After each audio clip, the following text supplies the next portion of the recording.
নমস্কার বন্ধুরা, চিংড়ি মাছ দিয়ে লাল শাকের একটি দুর্দান্ত রেসিপি নিয়ে এসেছি। দারুণ লাগে।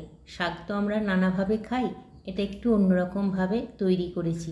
কিভাবে তৈরি করেছি একটু প্লিজ পাশে থেকে দেখে নিন। এখানে শাকটা আমি তাড়াতাড়ি ছাড়াবো বলে একটা হাতা নিয়েছি, যে হাতাটা ছিদ্র করা আছে সেইখানে ডাঁটাগুলো দিয়ে পাতাগুলো ছাড়িয়ে নিচ্ছি। একসঙ্গে 4-5টা ডাঁটা দিয়েও পাতাগুলো এইভাবে ছাড়িয়ে নেওয়া যায়, এতে একটু তাড়াতাড়ি হয়। সমস্ত শাকটা এইভাবে ছাড়িয়ে নেব। তারপরে কাঁচি দিয়ে আমি কেটে নেব। বঁটি দিয়েও কাটা যায়, কিন্তু আমি কাঁচি দিয়ে কাটবো। ডাঁটাগুলো পুরো আলাদা করে নিয়েছি পাতার থেকে, একটু তাড়াতাড়ি হয় বলে আমি কাঁচি দিয়েই করে নিই। সমস্ত শাকটা কাটা হয়ে গেছে, এবার এটাকে পরিষ্কার করে ধুয়ে রাখবো। কড়াইয়ে তেল বসিয়ে দিয়েছি। তেলটা গরম হলে রসুন, কাঁচা লঙ্কা আর পেঁয়াজ কেটে রেখেছি, রসুনগুলো 8-10টা দিয়েছি। একটু থেতো করে নেব, থেতো করলে স্মেলটা ভালো আসবে। রসুনগুলো ভাজার পরে গন্ধ বেরোলে তবেই পেঁয়াজটা দেবো। রসুন ভাজার গন্ধটা খুব সুন্দর লাগে। তারপরে একটা ছোট সাইজের পেঁয়াজ সরু সরু টুকরো করে নিয়েছি, ওটাও দিয়ে দিলাম। পুরো লাল করে ভাজবো। এখন শাকটা দেবো না যতক্ষণ না ভাজা হচ্ছে। এরপর একটা লঙ্কা চিড়ে দিয়ে দিলাম।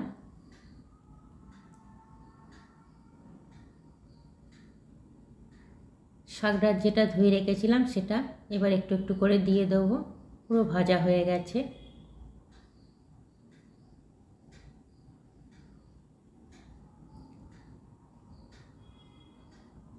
সমস্ত শাকটা দিয়ে দিয়েছি, এখনই এটা কমে যাবে।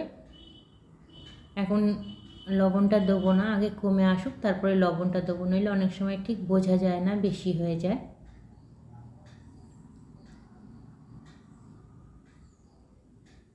লাল করে ভাজছি। এমনিতেই শাকটা খুব কালারফুল, সাদা ভাতের সঙ্গে দিলে খুব ভালো লাগে। এরপরে শুকিয়ে এসে এই সময় আন্দাজ করে লবণটা দিয়ে নিলাম। লবণটা দিয়ে আবার নাড়াচাড়া করছি। চিংড়ি মাছগুলো আমি ধুয়ে নুন হলুদ দিয়ে ভেজে রেখে দিয়েছি আগে থেকেই। এরপরে চিংড়ি মাছটা আর 3টে লঙ্কা চিড়ে দিয়ে দিচ্ছি। নুন হলুদ দিয়ে আগে থেকেই ভাজা আছে, আর ভাজতে হলো না, শাকের ওপর দিয়ে দিলাম। এবার একটু শুকনো শুকনো করে নাড়াচাড়া করব। আর লঙ্কাগুলোও দিলাম, ঝালটা আপনারা আপনাদের স্বাদ মতন দিতে পারেন।